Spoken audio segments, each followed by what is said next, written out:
야구 시합을 보면 감독과 선수들이 수시로 수신호를 보내잖아요. 예를 들면 모자, 코, 귀 이렇게 만지고 뭐 이런 것 따고 뭐 이렇게 손가락질하고 이제 끝날 무렵 되면 포수가 보통 오늘 말이야 다 끝나고 나서 치킨하고 맥주 그러면 우리 기독교인 선수는 안 돼, 난 안 돼. 뭐 이렇게 수신호들 합니다. 그 수신호들로 서로 잘 소통할 수 있어야 시합에 이길 수가 있는 겁니다. 하나님도 하나님의 자녀된 우리들에게 끊임없이 신호를 보내주십니다. 우리가 세상을 살아가면서 크고 작은 사건들을 만나는데 그 사건들과 문제들 속에는 하나님께서 우리에게 주시는 신호가 있습니다. 영어로는 sign이라고 하고 표적을 얘기를 하죠. 그 신호들에 담긴 하나님의 메시지를 잘 깨닫고 그 뜻에 순종을 하면 여러분의 인생과 여러분의 가정과 우리 교회와 우리 민족이 아무리 어려운 문제를 만난다 해도 거뜬히 이겨내고 오히려 놀라운 은혜와 축복을 체험하는 기회가 될 것이지만 만약에 그 신호에 담겨있는 하나님의 메시지를 알아듣지 못하거나 깨달았어도 하나님의 뜻에 순종해서 삶을 전환을 시키지 않는다면 그래서 하나님이 참다 못해서 하나님의 손을 여러분에게서 놓아버리신다면 여러분은 패망의 길을 걸 수밖에 없게 될 것입니다. 그러므로 사랑하는 여러분, 중요한 것은 여러분 한 분 한 분이 하나님의 신호를 잘 깨달아 알아봐야 되고 혹시 하나님이 나에게 주시는 메시지 같긴 한데 잘 모르겠으면 그런 일을 위해서 주의 종 세운 거니까 주의 종에게 와서 상담을 하시든지 아니면 새벽제단 매일 나오셔서 하나님 앞에 부르짖어 기도하면서 하나님의 뜻을 물어서 깨닫고 순종을 해야 한다는 사실입니다. 이건 여러분의 인생에 너무나도 중요한 일이 됩니다. 성경에 보면 하나님의 신호를 잘 깨달았고 그래서 그 신호대로 행했기 때문에 놀라운 축복을 받았고 귀하게 쓰임을 받은 사람들이 있는가 하면 하나님의 신호를 깨닫지 못했거나 깨달았어도 순종하지 않았기 때문에 실패한 사람도 많습니다. 여러분이 운전을 할 때 교통법규나 신호 등의 신호를 잘못 알고 무시를 해버리면 사고를 당할 수도 있고 벌금을 물게 되기도 하죠. 야구 시합할 때 아무리 탁월하고 재능이 뛰어난 선수라 할지라도 감독의 사인대로 움직이지 않는 선수들이 몇 명 있으면 그 팀은 팀워크가 제대로 이루어지지 않고 그러면 경기의 결과는 빤하죠. 마찬가지로 하나님께서 우리에게 주시는 신호를 제대로 깨닫지 못하거나 또는 깨닫고도 무시를 해버리면 저나 여러분의 삶에도 아주 불행한 일들이 생겨날 수 있다고 하는 사실입니다.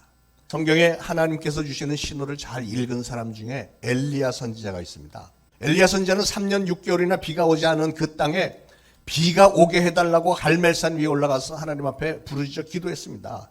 그리고 자기의 사환에게 올라가서 저 바다 쪽을 바라봐라. 그랬더니 사환이 아무것도 없나이다. 또 가봐라. 없습니다. 또 가봐라. 없습니다. 그렇게 7번을 했더니 마침내 저 바다 끝에 요만한 손바닥만한 작은 구름이 일어납니다. 사환이 그렇게 얘기를 하는 걸 듣고 그 자리에 있던 그 수많은 사람 그 누구도 그 사인의 뜻을 읽지 못했지만 엘리야는 알았습니다. 그 손바닥만한 조그만 구름, 저 바다 끝에 있는 그 구름이 바로 하나님께서 주시는 폭우의 사인이라는 것을 알았던 거죠. 하나님께서 응답해 주셨다 이런 확신을 가지고 사환에게 너는 아합 왕에게 가서 이제 비가 곧 쏟아질 것이니까 빨리 마차를 갖추고 내려가소서 이렇게 전달해라. 왕에게 전달시켰더니 잠시 후에는 정말 구름과 바람이 확 몰려오면서 하늘이 깜깜해지면서 큰 비가 쏟아졌다고 그랬습니다. 엘리야는 하나님의 신호를 제대로 깨달았고 그랬기 때문에 왕을 대비시켰던 거죠. 요나 선지자는 하나님께서 너는 니누에로 가서 그들을 회개시키라고 하는 하나님의 명령에 불순종했습니다. 저 원수 니누의 사람들을 내가 왜 가서 회개를 시켜? 나는 그거 못해요 하고 반대 방향 다시스로 가는 배를 탔습니다. 배를 타고 바다로 나갔는데 갑자기 막 풍랑이 몰아치는 거예요. 풍랑이 왔을 때 요나 선지자는 이게 하나님께서 자기에게 주시는 사인인 것을 알았습니다. 그 선원들에게 나 때문에 이 풍랑이 온 것이니까 나를 바다에다 던지라. 그렇게 해서 선원들이 요나를 바다에 던졌더니 곧바로 풍랑이 잠잠해졌고 그 다음에 커다란 물고기가 와서 요나를 삼켰잖아요. 그것도 하나님의 사인이었습니다. 물고기 뱃속에 들어간 이 요나는 하나님께서 나보고 회개하라는 뜻이구나 하고 3일 내내 물고기 뱃속에서 회개를 했고 결국은 하나님의 뜻에 순종해서 니느웨로 갔잖아요. 여러분 하나님이 주시는 신호를 잘 깨닫고 돌이키기만 하면 화가 복이 되는 줄로 믿으시기 바랍니다. 마태복음 26장에 베드로가 3번이나 예수님을 부인했죠. 베드로는 바로 그날 낮에는 예수님 저는 절대로 주님을 떠나지 않겠습니다 하고 호언장담을 했습니다. 그러나 예수님이 네가 오늘 밤 다 굴기 전에 3번 나를 부인하리라 그랬더니 아니요 저는 죽기까지 예수님을 따르겠습니다 하고 장담했었습니다.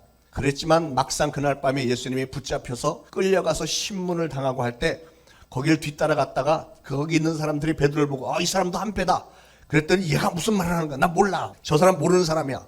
하고 세 번째 부인을 할 때 고개를 돌려서 보니까 예수님이 자기를 바라보고 계신데 그 앞에서 나는 저런 XX 모른다니까. 뭐 이렇게 예수님을 저주까지 해가면서 도망 나오던 순간에 갑자기 꼬끼요 하면서 다구는 소리가 들렸어요. 이 다구는 소리가 바로 베드로에게 주셨던 하나님의 신호였죠. 회개하라고 촉구하시는 하나님의 사인이었습니다. 그 다구는 소리에 베드로는 밖으로 뛰쳐나가서 내가 그렇게도 혼장담했었는데 나는 너무나도 연약한 자였구나 하는 것을 깨닫고 통곡을 했다고 그랬습니다. 통곡. 여러분, 하나님이 주시는 사인 얼마나 중요한 것이겠습니까? 하나님이 주시는 사인을 우리가 빨리 깨닫고 돌이킬 줄 아는 그 사람이 진정 지혜로운 신앙인인 줄로 믿습니다. 성경에 보면 완벽하게 신앙생활을 잘해서 날마다 매사에 승리하고 성공한 사람들은 별로 없습니다. 거의 없습니다. 반면에 대부분은 하나님께서 주시는 사인을 잘 읽고 곧바로 잘못을 깨닫고 회개하고 돌이켜서 순종한 사람들이 축복을 받은 일들만 잔뜩 기록되어 있잖아요. 자, 그런데 우리 하나님은 왜 우리에게 그렇게 수시로 사인을 주실까요? 그것은 이렇게 생각해 보시면 이해가 잘 될 거예요. 자녀를 키우는 부모님들은 너무나도 잘 알죠. 저도 옛날에 우리 아이들 어렸을 때는 학교나 교회에서 무슨 연극이나 체육대회를 하고 이러면 부모들이 가잖아요. 부모들이 가면 누구를 찾죠? 자기 자녀들만 찾습니다. 자기 아들, 자기 딸. 다른 애들은 아무도 눈에 들어오지 않습니다. 연극을 하면 쟤는 왜 저렇게 큰 애 뒤에 서갖고 보이지도 않게 야 나와 뒤에서 나오라고 그러고 체육대회 할 때도 운동장 막 돌 때 야 바깥에서 돌지 말고 안쪽으로 돌아 안쪽으로 막 그러잖아요. 왜 그러죠? 자기의 자녀가 잘 되기를 원하기 때문에 그런 거예요. 사랑하기 때문에. 우리 하나님도 마찬가지라는 겁니다. 하나님도 우리를 사랑하시고 우리가 잘 되기를 원하시기에 하나님은 항상 우리에게 사인을 주시는 거예요. 야, 너 거기서 그러면 안 돼. 그 길로 가면 위험해. 안 돼. 하고 계속해서 우리에게 길을 인도해 주기를 원하시는 그 사인을 주시는 겁니다. 하나님이 주시는 사인이 얼마나 큰 축복입니까? 그러므로 우리는 그 사인들을 알아봐야 되겠습니다. 그런데 그 사인들을 알아보지 못하는 사람들이 있죠. 예수님을 팔아먹었던 제자 가룟 유다. 예수님은 이 가룟 유다가 너무 안타까워서 지금이라도 회개하라 하면서 사인을 여러 차례 주셨습니다. 어떤 사인을 주셨죠? 제자들과 함께 식사를 하는 마지막 만찬에서 예수님이 이런 말씀하죠. 오늘 밤 너희 중 한 사람이 나를 팔 것이다. 이렇게 얘기하셨어요. 그게 첫 번째 사인이었잖아요. 그 다음에 두 번째로는 떡을 나눠주면서 이 떡을 받는 자가 그니라 하면서 가룟 유다에게 떡을 줬어요. 그랬으면 뜨끔해갖고 그 자리에서 예수님 팔아먹을 생각을 중단을 했어야죠. 그런데 가룟 유다는 너무나도 뻔뻔스럽게 주여 내니까 이랬어요. 얼마나 뻔뻔스럽습니까? 그랬더니 예수님이 세 번째로 사인을 주셨는데 뭐라고 했냐면 네가 말하였도다. 다른 제자들이 다 보는 데서 누가 보더라도 명백하게 네가 나를 오늘 밤에 팔아먹을 제자야. 분명히 얘기하신 건데 그런데도 뻔뻔스럽게 그러고선 곧바로 나가서 예수님을 팔아먹었잖아요. 감람산에서 붙잡히실 때도 예수님은 다시 한번 가룟 유다에게 사인을 주셨습니다. 가룟 유다가 로마 병정들을 데리고 와서 예수님이 누군지를 알려주기 위해서 예수님에게 입맞춤을 했을 때 네가 입맞춤으로 나를 파느냐 하면서 다시 한번 사인을 주셨죠. 너무나도 안타까운 마음에 그렇게도 여러 차례 예수님은 사인을 주셨건만 가룟 유다는 그 사인들을 다 무시해버렸다가 결국은 처참하게 자살을 해버렸고요. 아마도 지옥에서 가장 끔찍한 형벌을 받게 될 것입니다. 여러분, 신앙생활은 그리고 우리 인생의 성공은 하나님께서 주신 사인만 잘 읽어도 우리는 성공할 수 있습니다. 저는 여러분 모두가 다 여러분의 삶에서 우리 하나님께서 수시로 보여주시는 이런 사인들을 잘 읽고 늘 성공하시는 성도님들이 되시기를 간절히 축원을 드립니다. 그런 마음에서 오늘 이 말씀을 선택을 했습니다. 오늘 본문에 보니까 하나님께서 여호수아에게 사인을 주셨습니다. 여호수아는 이제 가나안 땅을 정복하러 들어가야 되는데 제일 첫 번째 관문이 요단강입니다. 요단강은 뭐 그렇게 큰 강은 아니지만 아마 여기 한 강의 한 절반 정도, 폭이 절반 정도 될 거예요. 그런데 그 강을 어떻게 건너겠습니까? 다리도 없고 배도 없는데 다른 방법이 없어요. 그런데 하나님은 여호수아에게 사인을 주셨어요. 모세 때 홍해 바다를 가르셨고 그 바다를 육지처럼 건너게 해주셨던 하나님께서 이제 여호수아가 이 지도자가 되어서 가나안 땅으로 들어간 첫 번째 관문에서는 세차게 흘러내려오는 이 요단 강물을 딱 막고 더 이상 흘러내리지 못하게 하시고 그 밑을 백성들을 지나가게 하시겠다는 겁니다. 그래서 하나님은 여호수아에게 사인을 주신 거예요. 10절에 보니까 살아계신 하나님이 너희 가운데 계시사 그랬습니다. 여러분, 가나안 정복을 눈앞에 둔 이 여호수아의 심정을 한번 생각을 해보시길 바랍니다. 얼마나 두려웠을까요? 얼마나 떨렸을까? 역사 속에서 전무후무한 최고의 지도자인 모세 다음에 이스라엘 백성들을 지도하는 지도자가 후계자가 된 겁니다. 그런데 후계자가 되어서는 이 가나안 땅을 정복해야 되는 아주 막중한 사명을 맡았는데 얼마나 두려웠겠어요. 내가 과연 모세처럼 잘할 수 있을까? 고심이 됐겠죠. 그때 하나님은 왜 이 요단강을 육지처럼 건너가라고 하셨을까? 아니, 사람들 많은데 그냥 배 많이 만들어 갖고 배 타고 건너가면 되지. 왜 굳이 요단강을 육지처럼 건너라고 하셨을까? 곰곰이 묵상을 해보니까 하나님은 지금 뭘 하시는 거냐면 여호수아가 지금 자신이 없잖아요. 모세처럼 나는 할 자신이 없는데, 그런데 하나님은 그거 어차피 네가 하는 거 아니야. 하나님이 다 해주시는 거니까 모세 때 홍해 바다를 갈랐던 것과 똑같은 방법으로 너를 위해서 요단강을 멈추게 할 테니까 그 요단강을 걸어서 건너가라는 거죠. 사인을 주신 겁니다. 표적을 주신 겁니다. 그러니까 앞으로 두려워하지 말고 강하고 담대한 마음으로 이 백성들을 이끌고 내가 시키는 대로 그냥 전진해 가기만 해라. 그 얘기입니다. 하나님은 여호수아를 지도자로 부르실 때 이미 그에게 확신을 주셨죠. 여호수아 1장 5절에 이런 말씀이 있습니다. 내 평생에 너를 능히 대적할 자가 없으리니 내가 모세와 함께 있었던 것 같이 너와 함께 있을 것임이니라. 내가 너를 떠나지 아니하며 버리지 아니하리니 9절에 가서는 내가 네게 명한 것이 아니냐 강하고 담대하라.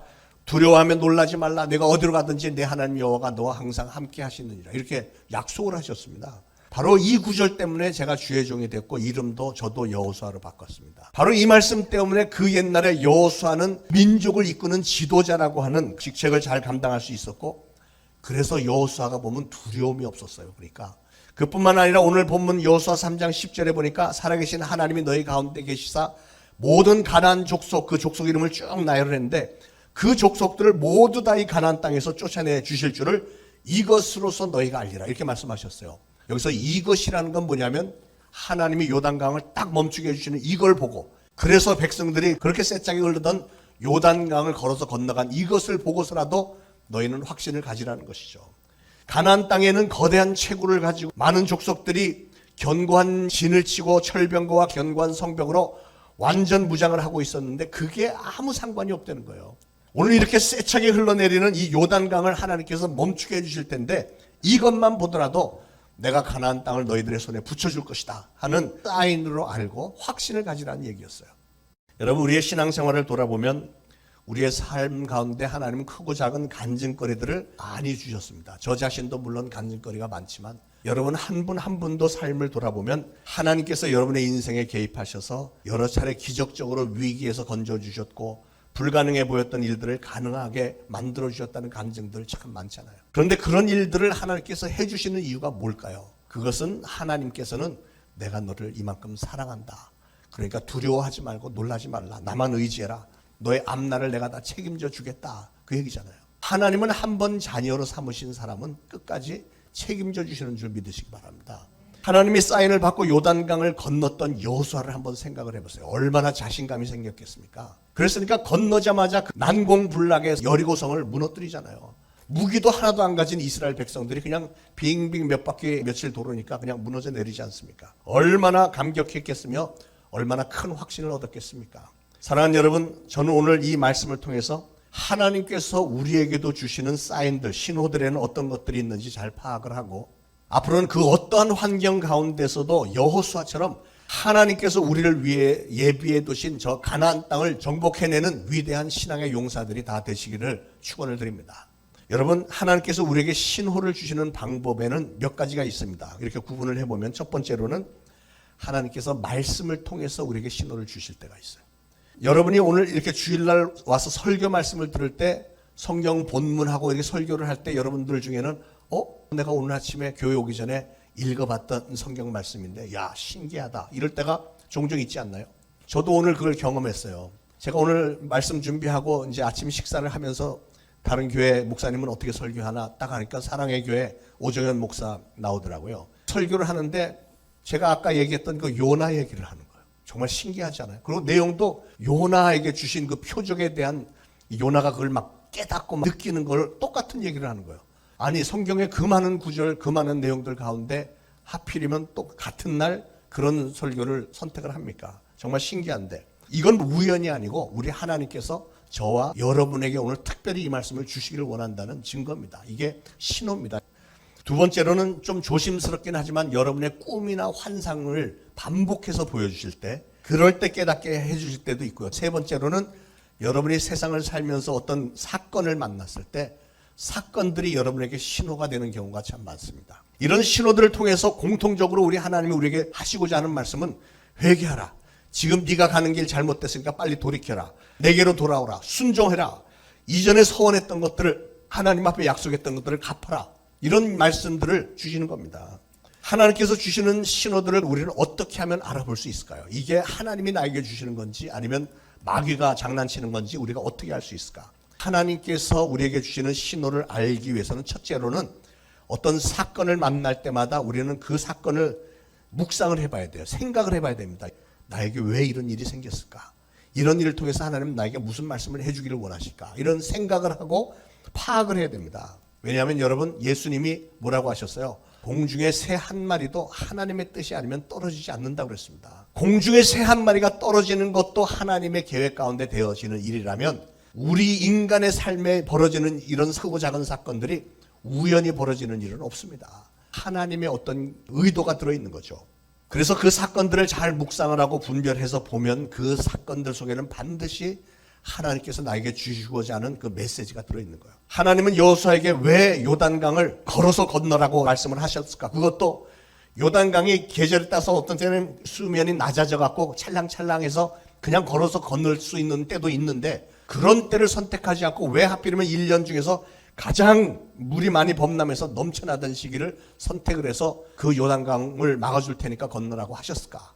여기에 분명히 하나님이 우리에게 보여주시려고 하는 의도가 있지 않겠습니까? 그래서 우리 신앙인들은 반드시 이런 사인들에 담겨있는 하나님의 의도를 파악하는 게 중요하다는 말씀입니다. 자, 그러면 하나님은 왜 이런 상황에서 요단강을 걸어서 건너가게 하셨을까? 그것을 알기 위해서 이스라엘 백성들이 지금까지 걸어온 발자취를 조금 뒤돌아가야 될 것 같습니다. 모세가 아직 지도자였을 때 모세가 12명의 정탐꾼을 뽑아서 정탐꾼을 가나안 땅으로 보냈던 적이 있었죠. 그 중에 10명은 돌아와서 보고를 하는데 아주 부정적인 보고를 했습니다. 야, 가나안 땅에 들어가 보니까 말이야, 그 사람들은 막 키가 다들 거인이고 거기 뭐 철병권이 뭐 무지무지하게 엄청난데 우리는 그 사람들에 비하면 메뚜기밖에 안 돼. 우리는 싸울 수가 없어. 우리 힘으로는 도저히 안 돼. 그랬더니 백성들이 그 얘기를 듣고 통곡을 했다고 그랬어요. 왜 우리를 여기까지 와서 죽게 하느냐고 막 항의를 해댔습니다. 그런 열등감과 소극적인 마음과 두려움에 빠져 있으면 어떻게 전쟁을 하겠으며 어떻게 전쟁을 해서 이길 수 있겠습니까? 그래서 하나님은 이 백성들에게 강하고 담대한 믿음을 심어주기를 원하셨던 거예요. 이 전쟁은 어차피 너희들이 하는 게 아니고 내가 다 해주는 거야. 너희들은 순종해서 가기만 하면 돼. 그 얘기를 확실히 보여주시기 위해서 불가능해 보이는 일을, 그 요단강을 하나님의 능력으로 기적적으로 건너게 해주시는 거예요. 그러면 야, 천지를 창조하신 하나님이 우리 편에 계시구나, 확신을 가지고 나가라고. 여러분 생각을 해보세요. 만약에 요단강물이 이렇게 발목까지 찰랑찰랑 이렇게 올 때 건넜으면 그 사람들이 아, 하나님이 도와주셨다, 하나님의 능력이다 이렇게 얘기하겠어요? 아니죠. 그냥 물 찰랑거리는데 우리가 힘들게 건넜다, 자기들이 잘났다고 하겠죠. 그렇기 때문에 하나님은 물이 최고로 범람하던 계절에 마치 눈에 보이지 않는 댐을 하나 설치한 것처럼 흘러내려도 물이 더 이상은 일로 내려오지 않고 강 옆으로 다 흘러나가게 그렇게 한 다음에 너희들 건너가라, 이렇게 해서 야, 우리 하나님은 정말 불가능이 없으시구나 하는 믿음을 고백하게 만들기 위해서 그런 상황을 연출하신 겁니다. 이렇게 모든 사건과 사인들에는 하나님의 메시지가 들어있다는 사실이에요. 우리는 그 메시지를 잘 파악을 하고 하나님의 그 뜻에 순종하는 게 우리 신앙인들에게는 중요한 겁니다. 자, 그리고 하나님께서 그런 이적을 보여주셨던 또 한 가지 이유는 생각을 해보니까요, 지금 이 이스라엘 백성들은 광야에서 40년을 방황하다가 이제 드디어 가나안 땅에 들어가는 겁니다. 그러고 보니까 초창기에 40년 전에 나왔을 때 홍해 바다를 건넜던 백성들은 대부분 다 광야에서 죽어버렸어요. 애굽에서 나올 때 20세 미만이었던 사람들만 지금 성장해서 여기 가나안 땅에 들어가고, 광야에서 40년 사는 동안에 태어난 신세대들만 지금 들어가는 거예요. 홍해 바다의 능력을 체험한 적이 없습니다. 몇 사람들은 어렸을 때 본 거니까 기억이 희미하겠죠, 아무래도. 그래서 하나님 그 신세대들에게도 하나님의 능력에 대한 믿음을 심어주기를 원하셨던 거예요. 그 옛날에 홍해 바다를 반으로 갈르셨던 하나님은 이번엔 요단 강물을 딱 멈추게 하셔서 이 신세대 백성들이 보면서 와, 우리가 섬기는 하나님이 진짜 하나님이구나 하는 걸 분명히 보여주시는 거죠. 사랑하는 여러분, 저는 오늘 여러분이 이 말씀을 들으시면서 하나님이 여러분 개개인에게 보여주시는 사인이라고 받아들이시고 여러분 자신이 그 당시에 요단강을 건넌 것 같은 그런 확실한 믿음을 소유하게 되기를 축원을 드립니다. 여러분 2000년 전에 초대교회 예루살렘 교회에 큰 부흥이 있었죠. 우리가 잘 아는 대로 마가의 다락방에서 막 부르짖어 기도했던 120명의 성도들이 성령을 받고 나서 뛰쳐나가서 전도를 했더니 구원받은 자의 수가 날마다 늘어났다고 했습니다. 더군다나 베드로 같은 사람은 한번 밖에 나가서 예수를 믿으라고 외쳤더니 3,000명이 회개하고 돌아왔고 그 다음날 나갔더니 5,000명이 돌아왔다고 그래요. 그러니까 어마어마하게 많은 성도들이 생긴 거죠. 그러니까 얼마나 신나요. 그러니까 그들은 모이면 찬양하고 뜨겁게 기도하고 말씀 서로 주고받고 성경 공부하고 막 신났습니다. 그리고 그들 중에 가난한 사람이 있으면 다 모아서 또 구제하고 도와주고 진짜 신앙생활을 하는 것 같았어요. 그런데 어느 날 갑자기 그들 중에 스테반 집사가 순교를 당하고 교회 기둥 같았던 장로 야고보가 순교를 당합니다. 하루아침에 교회가 풍비박산이 되고 성도들은 뿔뿔이 흩어져서 다 도망갑니다. 왜냐하면 그 유태인들이 기독교인들을 핍박을 하고 다 잡아 죽이고 했으니까. 그런데 왜 하나님께서 그렇게 특별히 세우신 예루살렘 교회가 그런 엄청난 시련을 당하고 교회 최고 지도자 베드로는 감옥에 갇히고 왜 이런 일들이 벌어졌을까? 왜 하나님은 그런 일들을 막아주지 않으셨을까요? 그 결과를 보면 하나님의 의도를 알 수 있는데 무슨 일이 생겼죠? 핍박을 당하면서 모든 성도들이 다 뿔뿔이 흩어졌는데 전 세계 사방으로 다 퍼졌습니다. 그 중에서 안디옥이라고 하는 곳에 간 성도들이 교회를 하나 세웠는데 그게 안디옥 교회예요. 안디옥 교회. 안디옥 교회를 세웠고 그 교회가 세계 선교를 본격적으로 시작을 합니다. 그러니까 거기가 최초의 선교센터인 거예요. 그런데 생각을 해보면 아니 하나님은 조금 부드러운 방법으로 하면 안 됐을까요? 이렇게 막 사람들이 막 순교당해서 죽고 서서 도망가고 이렇게 해서 선교하는 거 말고 좀 좋게 부드럽게 좀 하시면 안 되나? 왜 안 되겠어요? 했죠. 했는데 그 사람들이 순종을 안 한 게 문제였죠. 예수님께서 마태복음 28장 19절에 분명히 이런 말씀하셨어요. 너희는 가서 모든 족속으로 제자를 삼아 아버지와 아들과 성령의 이름으로 세례를 주고 내가 너에게 분부한 모든 것을 가르쳐 지키게 하라. 명령을 하셨는데 했어요? 안 했어요. 그 말씀은 정말 멋있었는데 사명으로 받긴 했는데 아무도 땅끝까지 가서 복음을 전한 사람이 없습니다. 자기들끼리 좋다고 예루살렘에 모여서 막 그냥 쎄쎄쎄 하고 있었지. 그 다음에 사도행전 1장 8절에 성령이 너에게 임하시면 너희가 권능을 받고 예루살렘과 온 유대와 사마리아 땅끝까지 이르러 내 증인이 되리라. 나가서 정말 땅끝까지 가서 증인이 되라 했는데 했습니까? 안 했어요. 그 선교의 비전을 받았는데도 여전히 이 사람들은 유태인들에게만 전도했지 이방인들에게 전도하지 않았습니다. 이방인들이 예수 믿고 구원받는 것을 원하지 않았습니다. 오죽 이방인에게 가기 싫어했으면 하나님께서 사도행전 10장에 베드로에게 환상을 3번씩이나 보여주면서 너는 저 이방인 고넬료 집에 가서 복음을 전해라고 명령을 하셨겠습니까? 베드로는 내키지 않았지만 하나님의 명령이었기 때문에 마지못해서 억지로 간 겁니다. 그런데 가서 복음을 전했더니 이 사람들이 은혜 받고 막 성령 받고 난리가 난 거예요. 그래서 같이 갔던 유태인들이 와 이방인들도 성령을 받는구나 깜짝 놀란 거죠. 이게 바로 하나님께서 마침내 보여주셨던 사인인 거예요. 선교하라고 하는 사인. 그러니까 예수님이 그렇게도 선교하라고 명령을 내렸고 지상명령으로 줬고 또 이 베드로를 통해서 고넬료 집에 가서도 이거 보여줬고 했는데 이 사람들이 선교했습니까? 그 후에도 안 했어요. 예루살렘 교회 교인들은 야 신기하다 이방인들도 은혜를 받네 그러고 또 여전히 자기들끼리만 놀았어요. 그러니까 어떤 일이 벌어졌어요? 핍박이 온 거예요. 그러니까 핍박이 왔어. 사울이 등장을 하면서 유태인들이 예수 믿는 사람들을 잡아 죽이기 시작합니다. 길거리에서 예수 믿는 사람 돌팔매질해서 죽이고 사울은 다메섹에 가서 전부 잡아다 죽이겠다고 하고 난리가 나니까 쫙 다 도망가 버렸잖아요. 그렇게 핍박으로 인해서 도망가서 세워진 이 안디옥 교회에서 마침내 선교를 시작을 한 거예요. 군기가 바짝 들어서 시작했던 안디옥 교회는 성도들이 자기들끼리의 행복한 이 신앙으로만 만족하지 않고 1년 후에는 그 교회를 창설했던 지도자 바나바와 사도 바울 이 두 사람을 선교사로 파송을 합니다. 이 두 사람이 없으면 이 교회가 운영이 될 수가 없는 상황인데 이 사람들이 빠지면 어떻게 교회를 운영합니까? 이런 생각이 들겠지만 그래도 군기가 바짝 들었으니까 선교 안 했다간 또 무슨 일 당할지 몰라 아마 그랬는지 그래서 교회 운영에 막대한 지장이 있을 것을 알고도 선교 사명을 위해서 과감하게 순종을 했고 그렇게 해서 드디어 선교의 역사가 시작됐고 그렇게 해서 저 소아시아와 유럽에 그리고 로마에까지 막 복음이 퍼져나가잖아요. 여러분, 우리 삶에 일어나는 일 가운데 우연이라는 것은 없습니다. 우리 신앙인들에게는 최소한 우연이라는 것은 없습니다. 교회나 여러분의 가정에서 일어나는 사건들을 하나님의 사인이라고 생각하시면 오늘 여러분을 향한 하나님의 뜻을 발견할 수 있습니다. 여러분 개인의 삶에 어떤 심각한 문제가 있습니까? 여러분의 가정에 어려운 상황이 벌어졌습니까? 여러분의 직장, 사업장이 굉장히 힘듭니까? 우연이라고 생각하지 마시기 바랍니다. 코로나 때문이라고 생각하지 마시기 바랍니다. 코로나가 이렇게 전 세계에 창궐하는 것도 우연이 아니고 하나님의 뜻이 있는 거예요. 여러분에게 어떤 육신의 질병이 있습니까? 아무리 노력하고 기도를 해봐도 해결되지 않는 문제가 있습니까?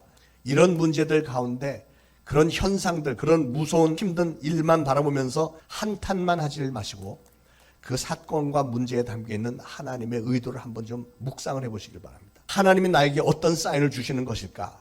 여기에 담겨있는 메시지가 뭘까? 좀 생각을 해보시고 그것만 잘 깨달아서 하나님의 뜻에 맞춰서 여러분의 길을 바꾸기만 하시면 화가 보게 되는 놀라운 축복이 임하게 될 줄로 믿으시기 바랍니다. 하나님께서 주시는 신호를 어떻게 알아볼 수 있을까? 두 번째는 성령님의 음성에 민감해야 됩니다.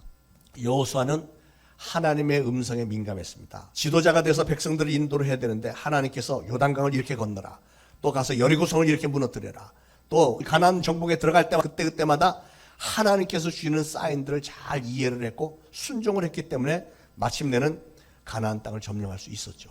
요한계시록 2장 29절에 귀 있는 자는 성령의 교회들에게 하시는 말씀을 들을지어다 그랬는데, 여러분 귀가 없는 사람도 있습니까? 다 귀가 있는데 신기하게 성령님이 하시는 말씀에 대해서 어떤 사람은 듣고 어떤 사람은 듣지 못해요. 제가 설교를 해보면 똑같은 설교를 똑같은 장소 같은 시간에 들었는데 어떤 분은 잘 알아듣고 막 은혜도 받고 이랬는데 어떤 분은 전혀 관심이 없는 분, 기억조차 못하는 분도 종종 있습니다. 왜 그런 일이 생길까?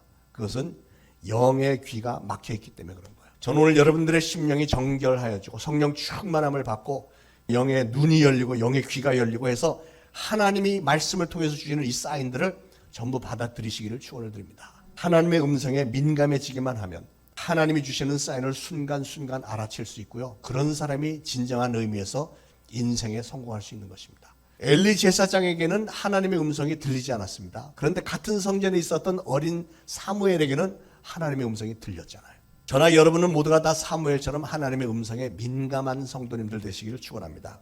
어떤 사건을 만났을 때 성령님의 그 사인에 영적인 감각들이 다 예민하게 열려지기를 축원을 드립니다. 그렇게 우리가 성령에 민감하면 충만하면 하나님의 사인을 제대로 읽을 수가 있고 그러면 우리의 삶이 굉장히 힘이 넘치는 능력이 넘치는 삶이 될 줄로 믿습니다. 하나님께서 주시는 신호를 어떻게 알아볼 수 있을까? 세 번째는 겸손한 마음을 가져야 됩니다. 겸손해야 돼요. 사람이 세상적으로 잘 나가기 시작하면 대부분 교만해지는 것 같아요. 그러나 여러분 교만해지면 그 다음에 일어나는 현상은 하나님이 주시는 사인을 무시해버리게 되는데 그러면 그 사람의 인생은 끝입니다. 왜냐하면 겸손한 사람만이 하나님께서 주시는 사인을 잘 보고 듣고 느끼고 순종을 하게 되거든요. 교만한 사람들은 깨우쳐도 순종하지 않습니다. 여호수아는 가나안을 다 정복한 후에도 끝까지 하나님이 맡기신 사명을 잘 감당했습니다. 그 이유는 여호수아는 끝까지 겸손했기 때문에 그랬어요. 운동선수들 중에서도 좀 유명해지기 시작하면 교만해지는 사람들이 있잖아요. 그렇기 때문에 그런 사람들은 감독의 사인을 무시합니다. 그러니까 그 팀워크에 도움이 되질 않고 그 팀이 게임에 지기 시작하고 그 유능했던 사람의 선수로서의 생명은 끝장나는 겁니다. 역대하 16장에 아사왕이라고 있는데 35년 동안 왕으로 있는 동안에 정말 정치를 잘했습니다. 그 이유는 하나님 앞에 항상 겸손한 마음으로 겸손한 신앙으로 하나님의 뜻에 맞춰서 나라를 잘 다스렸어요. 근데 36년째 되던 애 이 사람이 교만해졌어요. 그러더니 하나님께서 주시는 신호를 잘 못 알아듣습니다. 거부합니다. 북쪽 이스라엘의 바하사 왕이 침략을 해왔습니다. 남쪽 유다를. 그랬으면 이걸 하나님의 사인으로 받아들이고 와 북쪽가 우리 쳐들어왔어. 하나님 이거 어떻게 되죠? 옛날 같으면 분명히 그렇게 했을 텐데 교만해진 이 아사 왕이 하나님한테 기도를 하지 않고 옆에 나라 아람 왕을 찾아갑니다. 아람 왕을 찾아가서 우리 좀 도와달라고. 원수의 나라인데 우리 좀 도와달라고 가서 요청을 합니다. 하나님보다도 사람들의 권력을 더 의지한 거죠. 그랬더니 하나님께서 하나니라는 선지자를 보내서 책망을 합니다. 왕이 하나님을 의지하지 않고 사람을 의지했기 때문에 왕의 생애에 계속 전쟁이 끝이지 않을 것입니다. 그랬더니 그랬으면 왕이 잘못했습니다 라고 해야 되는데 그러지 않고 감옥에 집어넣어 버렸어요. 선지자를. 하나님의 사인을 무시를 해버린 거죠. 그러면 하나님이 가만히 계시나요? 갑자기 이 왕이 발에 병이 생겼습니다. 발에 병이 생겨서 죽어버렸어요. 아니 무슨 왕이 발에 병이 생기면 죽는 병입니까? 그게 죽을 병이 아닌데 그랬으면 회개를 했으면 되는데 끝까지 회개를 안 하는 거예요. 나라를 초창기에는 하나님의 도우심으로 잘 다스렸다가 교만해지더니 기도하지 않고 하나님을 의지하지 않았다는 것이 그의 문제였던 겁니다. 하나님이 주시는 신호를 무시했다가 인생에 실패한 거죠. 사랑하는 여러분, 특별히 우리 신앙인들은 하나님께서 우리에게 주시는 신호를 못 알아보고 그 신호에 따라서 거기 담겨있는 메시지 따라서 우리의 삶을 바꾸지 않으면 우리는 인생에 실패할 수밖에 없는 겁니다. 저는 우리 성도님들은 항상 깨어서 겸손한 마음으로 늘 기도하면서 장차 우리가 주님 앞에 서게 되는 그날까지 성령님께서 우리에게 순간순간 주시는 사인을 잘 알고 겸손하게 순종을 잘 하심으로 날마다 항상 올해 주신 표대로 일어서고 또 일어서고 승리하고 성공해서 예수 그리스도의 빛을 온 세상에 발하는 여러분들 되시기를 예수 그리스도로 축원을 드립니다.